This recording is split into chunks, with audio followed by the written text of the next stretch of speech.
tudo bem com vocês? O vídeo de hoje é comprinhas. Eu comprei umas coisas de artesanato e vou mostrar pra vocês. Se vocês querem saber o que eu comprei, é só continuar assistindo o vídeo.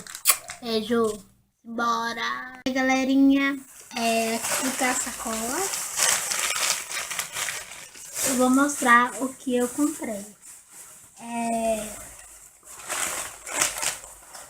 Comprei essas cabecinhas de boneca. Eu paguei 2 e pouco nelas pra fazer bonequinha de lã. Deixa eu arrumar aqui pra vocês verem.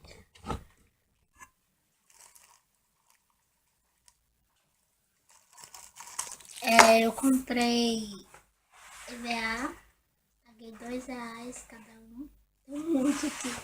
É azul, amarelo, verde, várias cores. Comprei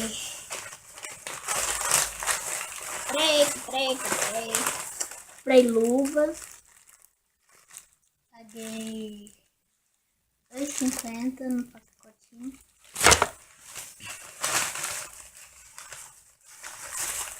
Comprei essas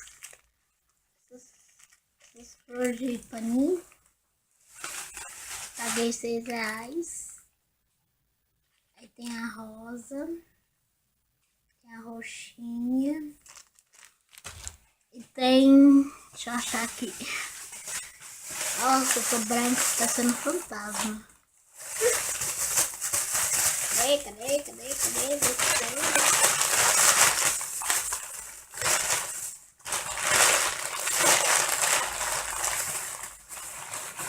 Procurando aqui. Comprei bonecas. Não lembro o valor de cada uma. Foi 4, uma eu já fiz. Eu vou mostrar pra vocês. Só tinha doida, sabe?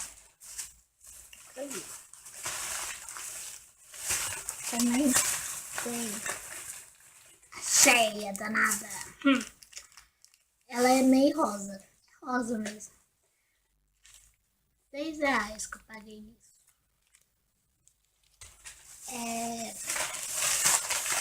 Palito de churrasco. Eu paguei R$2,60. Do cabo rosa. Deixa eu ver mais.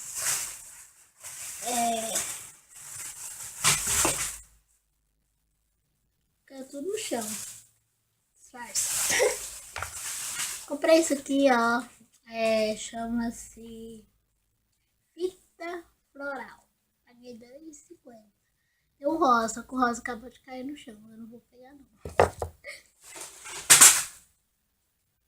caindo tudo no chão.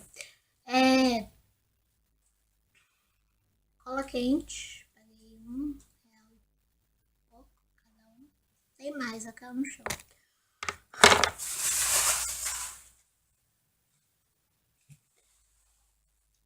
Só um minutinho, que eu já vou. Tô desastrada, eu deixei tudo cair no chão. Então, aí o resto da cola quente, né? São muitas. Paguei R$1, que eu já falei. Aqui. E outra fita floral. Rosa. Paguei R$2,50, né? Daria um óculos. Então, gente, foi isso. Espero que vocês tenham gostado, tá bom? Um beijo pra vocês. Não esqueça de se inscrever no canal. Deixa seu comentário se você gostou, tá? Se vocês querem ver alguma coisa, se quer que eu faça artesanato, então deixa tudo aí, que eu sempre respondo, tá bom? E é isso. Fui. Beijo.